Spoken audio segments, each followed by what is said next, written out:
Hello there. I'm here on the south coast of England, in the midst of lockdown. It's hot. It's actually hot. We're experiencing a little bit of a heat wave, but by our standards, and it's hotter than it usually is at this time of year here. Anyhow, I do love the onset of summer here. You know, we usually get to spend time at the beach where we live near, wear shorts all day, go swimming, go out onto the sea, go paddle boarding, for example. So much more besides. At night time, however, I personally struggle to sleep when it's so warm, and I know that other people have similar challenges. My Facebook news feed is currently filled with comments relating to the heat in the evenings, and I often yearn for a pillow that feels as if it's been in the fridge, for example. I've been alleviating the issue with self-hypnosis, and I'm guessing you knew that I was going to say that, didn't you? I've written about it before and so on. And it's not just some flight of fancy, by the way. There are numerous studies that have examined the effects of hypnosis upon peripheral skin temperature and related blood supply and blood flow. In my consulting rooms and throughout my trainings, many clients and students often report a change in body temperature just as a byproduct of being hypnotized. Some researchers have attempted to explore this and see if skin temperature is some kind of biomarker of hypnosis, but have mixed and inconclusive results. I mean, Reed and Kurtzinger, Grabowska, Peters and Stern, Piedmont, Bergman and McAllister. I'll include these references in the write-up to this video, wherever you're watching it. Okay. However, of more interest to us here is whether or not and how hypnosis can be used to control or lower your body temperature. You know, I've experienced many of my students in my classrooms conducting glove anesthesia using mental imagery of cold and numbness, whereby the skin colour has changed dramatically and the hand has felt cold to the touch compared to the other hand, despite being in a warm room, for example. The evidence would generally suggest that hypnosis can be used to alter temperature, and again, I'll include numerous references to support that. One study suggested that hypnosis was less about actually altering the temperature, rather it altered the perception of temperature. A study that I've mentioned in articles before and even used hypnotically suggested where hypothermia has been suggested to control cancer metastasis as a result of blood withdrawing from those areas. So I'm hoping that I'm demonstrating that despite so many of these studies looking at warming up areas of the body, there have been numerous ones that have looked at cooling temperature, which is great news for red-headed self-hypnotists wanting to improve their ability to deal with heat waves, such as myself. In general terms, the evidence is inconclusive regarding the direct effect of hypnosis upon actual peripheral skin temperature, though some studies disagree. However, hypnosis simply, even if it simply alters the perception of the individual, I think that's good enough for us for this purpose. I've drawn together the strategies used throughout the study methodologies to offer up for you here a process that you can use to help lower your body temperature. You simply get yourself into a receptive, upright, seated position with your arms and legs uncrossed in a place where you'll be undisturbed for the duration of that session. And do be sat upright rather than lying down. And then you want to follow these simple steps. Step 1, you induce hypnosis, and you can do so by any means you desire or know of. You can use the process in my Science of Self-Hypnosis book, the process in my online Science of Self-Hypnosis audio training program, or track down my free 20-minute crash course video, or download my free self-hypnosis roadmap for the process that I use in my research studies at Bournemouth University, for example. So lots of methods. With this process, however, a full induction is potentially too much mental activity. So I often teach my clients how to adopt a hypnotic mindset, simply having a mindset that is positive and expectant. Again, to really understand the kind of cognitive set of the hypnotic mindset. If you've not got a copy of my Science of Self-Hypnosis book or the video program, go watch the video on my YouTube channel where I explain the hypnotic mindset in some real detail. Anyhow, once you've induced hypnosis, you move on to step 2. And step 2 is that you use some progressive relaxation to get settled and to perhaps deepen your hypnotic experience, and also to create a foundation of a cooling sensation that you're going to build upon. That is, use a cooling, soothing sense of relaxation to deepen your hypnotic experience. You may imagine cool colours like white or blue, for example, spreading around your body as you relax, relaxing your muscles in turn. You might imagine that as your body relaxes, it's using less energy and so producing less heat. Gently assure yourself of all the steps that you engage in with this process. Don't grasp at them or force them to occur. Believe they are happening, expect them to. Use your imagination to make each step as vivid as you possibly can.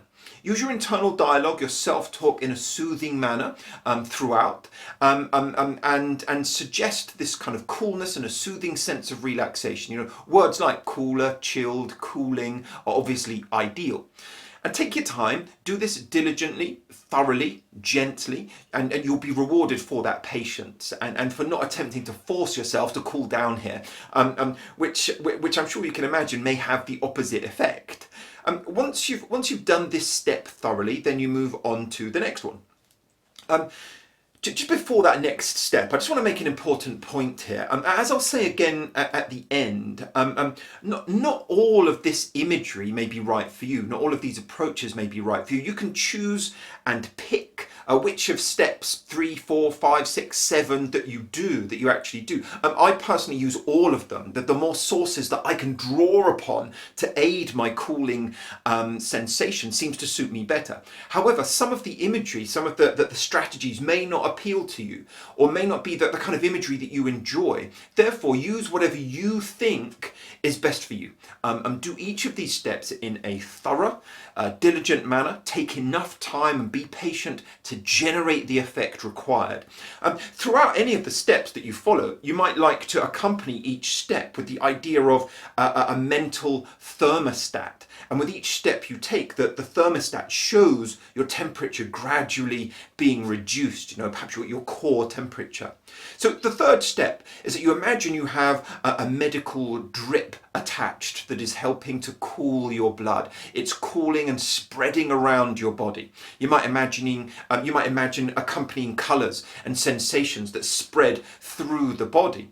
If you find this objectionable or too medical, it can be much simpler. You could just imagine drinking a really cool or icy drink, like a slushie or an ice cone, for example, and imagine that cooling you down on the inside. Imagine it spreading through you and cooling your core. Then you move on to step 4. Step 4, imagine having a Novocaine injection administered that sends a distinctly cold, chilling sensation underneath your skin. Then imagine that coolness spreads and works its way through your body, cooling, chilling, and soothing. The next step, step 5, imagine that you have air conditioning in the room that you are in, which is set to chill the air, and that you can really notice that. How do you recognize that it is on? What sensations tell you that the room you are in is cooling? So really believe that there is a cool, icy breeze that's blowing and circulating all around you. Step 6, the sixth step, imagine that you administer ice packs to your skin.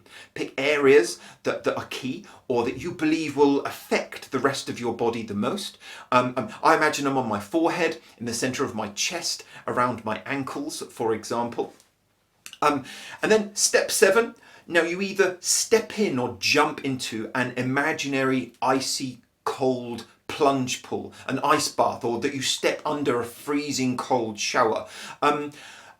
you may wish to avoid this if you're doing this step, if you're doing this in bed at night and you want to sleep, just in case you do it so well that it makes you feel invigorated and awakened as a result. I use my real life memory and experience of stepping out of a sauna in the Finland countryside during winter and jumping into a lake where the surface ice had been cut through in order for us to dive in and use as a plunge pool, and it took my breath away, literally.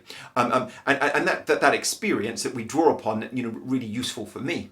Step 8, then, you use your cognitions, use your thoughts in a relaxed fashion to advance everything that you've done. Use your cognitions and believe that you are cooler and cooling. Tell yourself that you are. Believe that this is relaxing you, that it's taking you deeper into your hypnosis experience. Tell yourself that this cooling sensation is going to continue healthily and appropriately for a couple of hours after you've finished with the self-hypnosis session itself. Then step 9, is that you exit hypnosis. And if you follow the protocol in my book, then you count yourself up and out from 1 through to 5. Otherwise, wiggle your fingers and toes, take some deeper breaths and open your eyes to bring the session to an end. And as you kind of reorient yourself to your surroundings, you do that. Like I said earlier on, with steps 3, 4, 5, 6 and 7, you can use all or just one of those things that I suggested. If you're uncomfortable with needles or drips, for example. As I say, with many of these self-hypnosis processes, that the evidence would suggest, and my experience with clients and students, is that regular practice enhances the results and the responses that you get with this kind of technique. Therefore, practice daily for several weeks to really be able to feel as if you have a good degree of control over your temperature or your perception of your temperature. And if you experience a heat wave that you're not used to, I hope that it helps you to lower your body temperature and to aid your ability to sleep at night. With some of the steps, the ice packs, the air conditioning, the plunge pool, I do recommend, and you might like to actually go and have some of those real life experiences and do those real life experiences repeatedly so that you have a vivid real life experience to draw upon in your imagination when you use this self-hypnosis application. You pay really close attention to the real life experience, record as much detail as you can during the experience, and it'll give you more to apply and draw upon in the actual self-hypnosis session to help you reduce your body temperature. You'll know how to replicate that more readily. Enjoy that. Do subscribe to this YouTube channel. You get all the latest updates and notifications. Do go visit my college website for details of all our online and future class-based courses on the topics of self-hypnosis, hypnotherapy, and you can discover our members area that's ram-packed with hours of materials and resources in there. I send you my very best wishes. Goodbye for now.